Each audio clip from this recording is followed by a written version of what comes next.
बीच भारत और नेपाल सीमा के करीब चीन की बांध वाली साजिश का पर्दाफाश हुआ। ऐसी सैटेलाइट तस्वीर सामने आई जिसमें यह दावा किया गया कि चीन तिब्बत में एक बड़ा बांध बना रहा है और उसकी मदद से वो उत्तराखंड के पानी पर कंट्रोल कर सकता है। इंटेल लैब नाम की एक संस्था के लिए रिसर्चर का काम करने वाले डेमियन सामन ने ट्विटर पर चीन के बांध की सैटेलाइट इमेज शेयर की और उन्होंने दावा किया कि चीन 2021 से ही उस जगह के करीब बांध बना रहा है जहां भारत, नेपाल और चीन तीनों की सीमाएं मिलती हैं। सैटेलाइट इमेज के जरिए दावा किया गया कि चीन ये बांध माबजा जांगबो नदी पर बना रहा है जो करीब 350 से 400 मीटर लंबा है। माबजा जंगो नदी नेपाल से होती हुई भारत में आकर गंगा में मिलती है और इसी वजह से ये आशंका जताई जा रही है कि चीन बांध का इस्तेमाल करके उत्तराखंड के पानी पर कंट्रोल कर लेगा।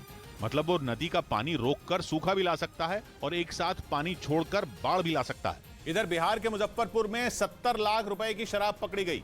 यूपी से बिहार के दरभंगा जा रहे ट्रक से ये बड़ी खेप बरामद हुई जिसके ड्राइवर और क्लीनर को गिरफ्तार कर लिया गया। पुलिस को शराब की खेप आने की खबर पहले ही मिल गई थी, जिसके बाद पुलिस ने जाल बिछाकर ट्रक समेत शराब को जब्त कर लिया।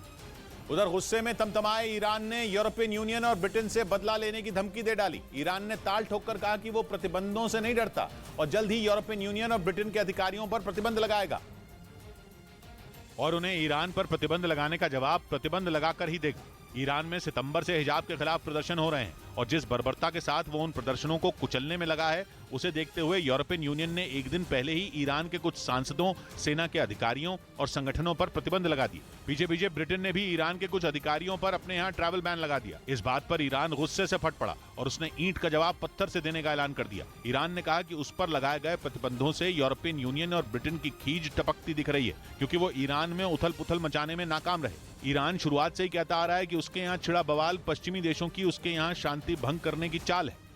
इधर तमिलनाडु के डेयरी विकास मंत्री एसएम नसर ने कुर्सी लाने में देरी होने पर अपनी ही पार्टी के एक कार्यकर्ता पर पत्थर फेंक दिया, जिसका एक वीडियो भी सामने आया जिसमें गुस्से से तमतमाए डीएमके के मंत्री एसएम नसर जमीन से पत्थर उठाकर एक कार्यकर्ता की ओर फेंकते दिखे। ये मामला तमिलनाडु के तिरुवल्लुर जिले का बताया गया जहां मुख्यमंत्री का कार्यक्रम होना है। इसी कार्यक्रम की तैयारियां देखने एसएम नसर पहुंचे थे। इस बीच रूस और यूक्रेन की जंग में इलॉन मस्क की कंपनी स्टारलिंक को बड़ा झटका लगने की खबर आई।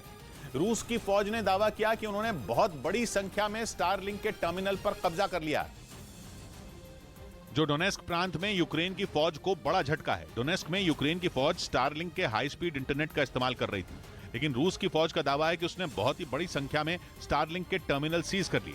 यूक्रेन की फौज इस तरह के दावों पर अब तक खामोश है, लेकिन खबर है कि डोनेस्क में यूक्रेन की फौज का कम्युनिकेशन पूरी तरह ठप है। जंग की शुरुआत से ही इलॉन मस्क की स्टारलिंक रूस की फौज के निशाने पर है। नवंबर में रूस ने स्टारलिंक के सिग्नल जैम तक करने का दावा कर दिया था। माना जा रहा है कि स्टारलिंक के सैकड़ों नए टर्मिनल लगाने में कई हफ्ते लग सकते हैं।